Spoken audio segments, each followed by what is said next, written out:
In closing, I can tell you we take this very seriously. APD as well as the DEA. Stopping the manufacture and sale of methamphetamines remains one of our highest priorities.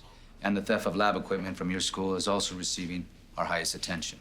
Rest assured, no stone will go unturned in our search for the person or persons responsible for this. If you have any questions, now would be the time. Sir? You're talking like you haven't caught anybody yet. What about the janitor that was dealing drugs at the school? There is no indication that this individual was selling drugs. He was arrested for having a small amount of marijuana in his car, not in the school. And he's since been fired. I heard he had a record. I'd like to know how he got a job here in the first place. Exactly. Why wasn't there a background check? There was one. We're currently reviewing our hiring policies. You better be doing more than that. This guy was arrested right in front of my daughter. This guy was stealing the lab equipment, right? That's not our thinking at this time. We are looking at others who also had access, but not limited to the maintenance staff. Are you saying there was a break-in? Do we know exactly when this happened? I mean, could it have been during school hours? We haven't been able to establish a date or time, but there is no sign of breaking or entering. So whoever took it had a key? We're talking inside job? Someone who's still at the school? Sir, at this time, I'm not able to discuss the details with you, but what I can tell you is that we have some very good people working very hard on this case. I'm sorry, officer, but that just sounds like double talk. We're trying to protect our children. You have to level with us. Really, we're giving you all the information we have. You know what I like to see in this school?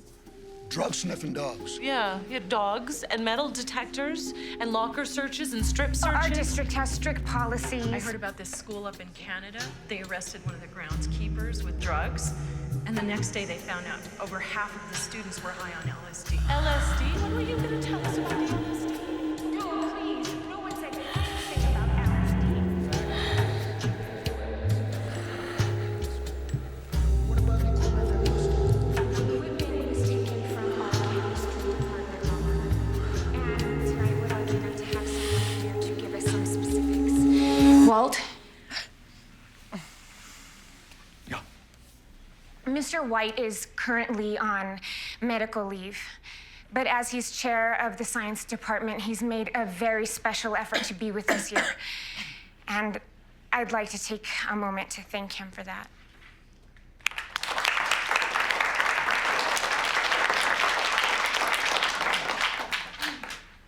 Could you please tell us more about the equipment that was taken? Please. Yes. And thank you.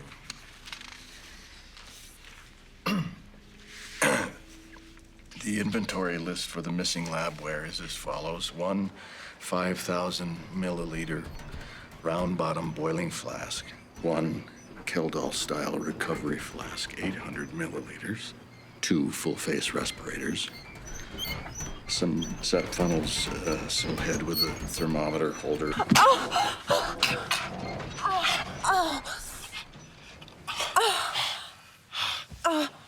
Amy. Ow. Okay. Oh. Where did that come from?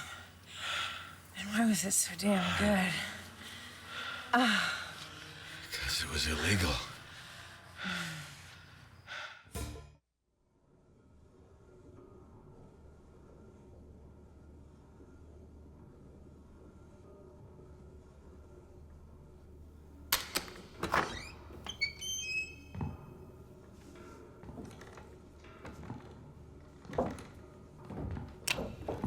The basement, unfinished, of course, but just look at all this space. You gotta think rec room, media room. Just imagine all the things you could do down here. Now remember, you're buying for this fantastic neighborhood. Big lawns and shade trees, walking distance to the country club.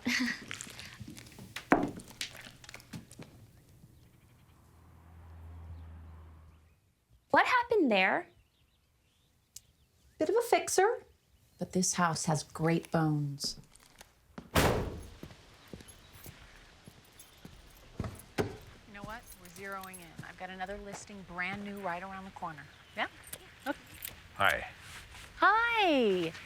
It's by appointment only. Oh, I'm here to see the owner. Oh, he's in the recreational vehicle. Ah.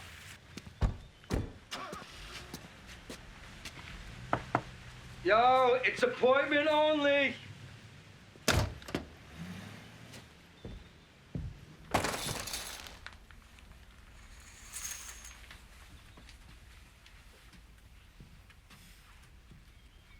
How you feeling? About as good as you look. Jeez, you look like Lex Luthor. Ugh. Listen, I visited you in the hospital, but you were asleep. Yeah, Skinny Pete said he wanted Tuco's address. Acting like you're all out for blood. You are alive. Obviously, you wised up. No, I did go see him. Bullshit. So what, are you selling your house? I got 2 dudes that turned into raspberry slush and flushed down my toilet. I can't even take a proper dump in there. I mean, the whole damn house has got to be haunted by now. You didn't actually go see Tuco. Here. That is 17.5. Your half of the 35,000. Plus, there's an extra 15 in there. It's all yours. You've earned it. You got this money from Tuco? Yeah. So Tuco gave you this, is what you're saying? We made a deal. You made a deal? That's right. Wait, how? Why would you make a deal with that scumbag? You see what he did to me? Because I think that we can do business together. We came to an understanding. No way, man, okay? No understanding. Take a look at the money in your hand. Now just imagine making that every week. That's right. £2 a week, 35,000 a pound. Without even talking to me, you told this insane ass clown, dead-eyed killer that we would give him £2 a week? Now we'll just scale up our operation. We'll add a few more hours. No, don't talk to me about hours. What about pseudo, man? How are we gonna get that? You think the meth fairy's just gonna bring it to us? God, it takes me a week to get this stuff. I'm driving all the way out to Las Cruces, 200 miles each way to meet up with my Smurfs. Smurfs? The dudes who go to the drugstores and get a couple boxes at a time and then sell them to me. And that's maybe only good for like maybe a half pound worth. See, that's the bottleneck in your brilliant business plan. All right. Of course, you would have known that if you would have just asked me.